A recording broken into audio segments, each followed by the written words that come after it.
Hey guys, Nathan from the Fitting Bay. Today we're going to be doing a review on the Alpine ilx-702D.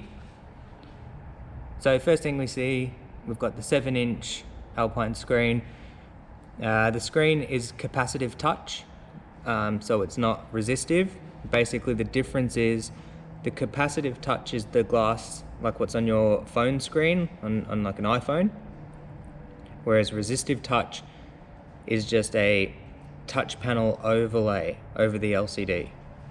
So capacitive touch is much better, will last a lot longer.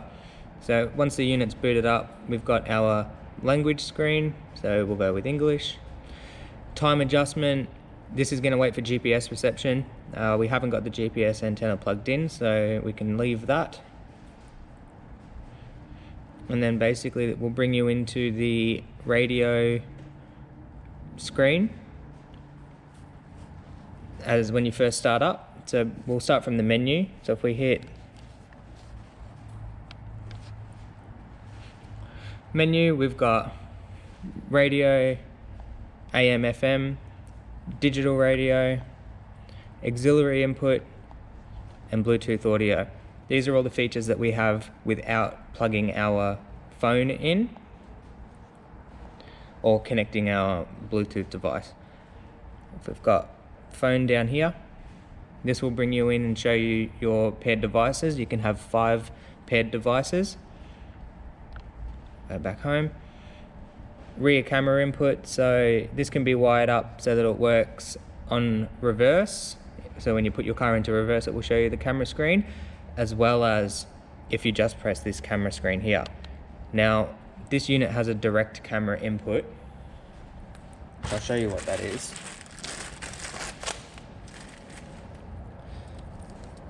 This is a direct camera input from Alpine. So most cameras just come with an RCA. I don't have one to show you. So you can't plug any normal aftermarket camera directly into the unit. You need to buy the adapter plug from Alpine, but you can actually hardwire it, so it is quite simple. I will do another video to show you guys how to do that, but basically you've got ground, power, forget that, and then you've got video ground and video signal. Pretty simple. Okay, in setup, you can look at obviously Bluetooth and phone settings. You've got your general settings, which include the sound settings, which is there. Visual and screen settings, general settings, time and date and all that sort of stuff. Your car settings, so the steering wheel left and right depending on where you are in the world. Source settings, digital radio settings. Most of this stuff you really don't have to play with. Set your time and date. In digital radio DAB, make sure antenna power is on. So that's something that a lot of people forget to do.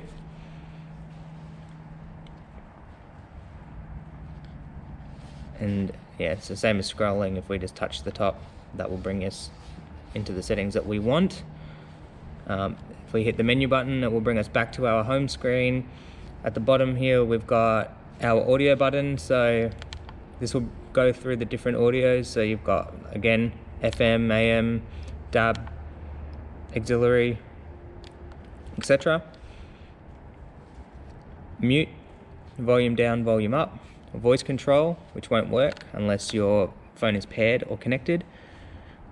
Our menu, track up and down, and navigation. The unit does not have onboard navigation, so you need to plug your phone in. Now, the main feature, what I think is the main feature of this unit is, where's my phone? Yeah. So in this case we have an iPhone. You basically plug your iPhone in.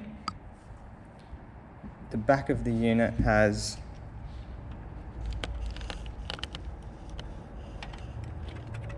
a USB input.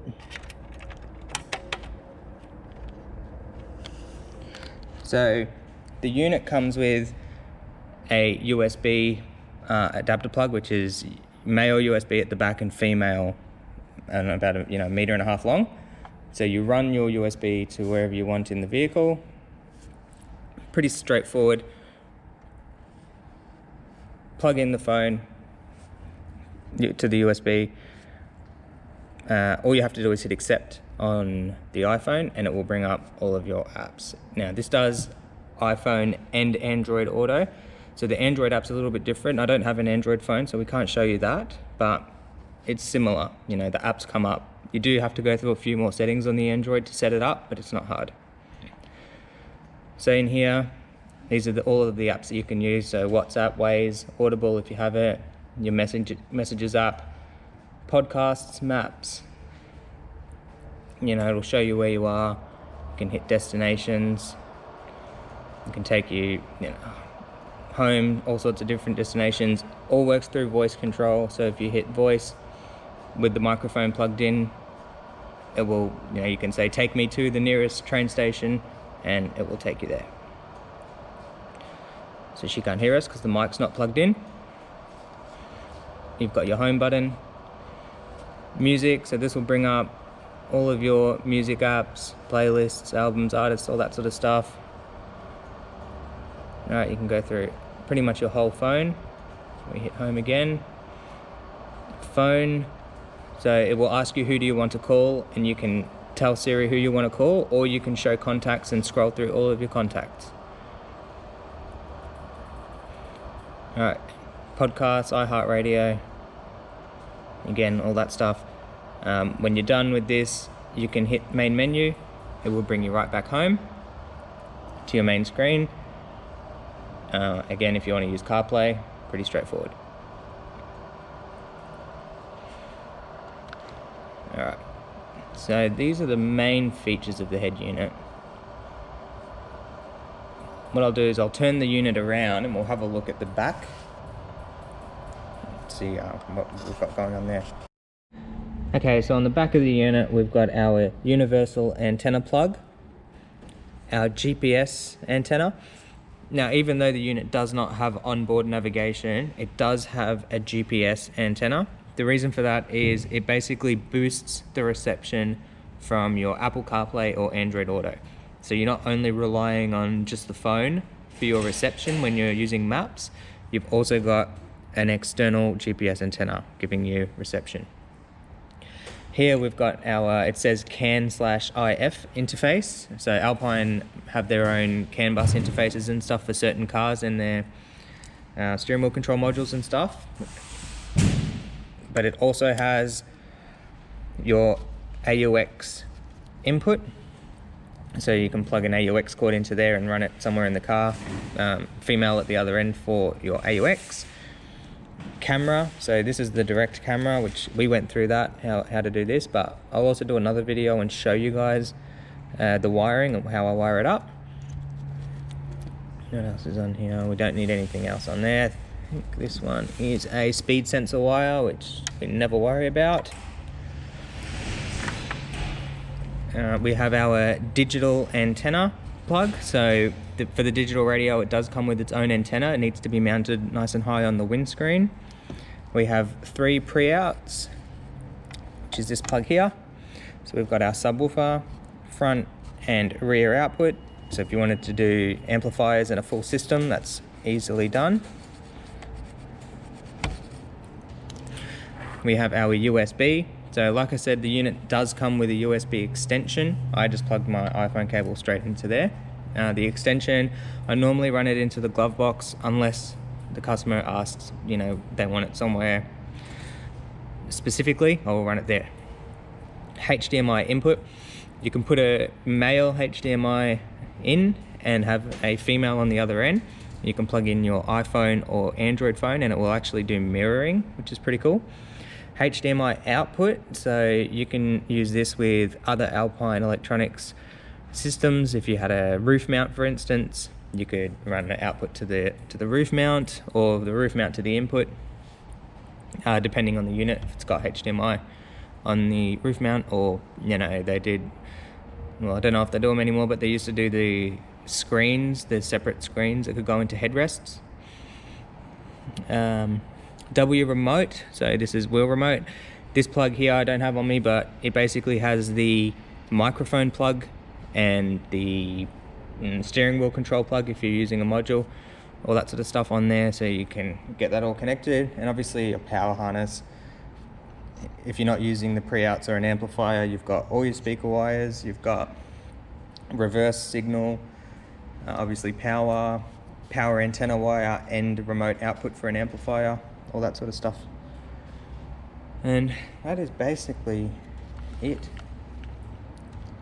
So single DIN chassis,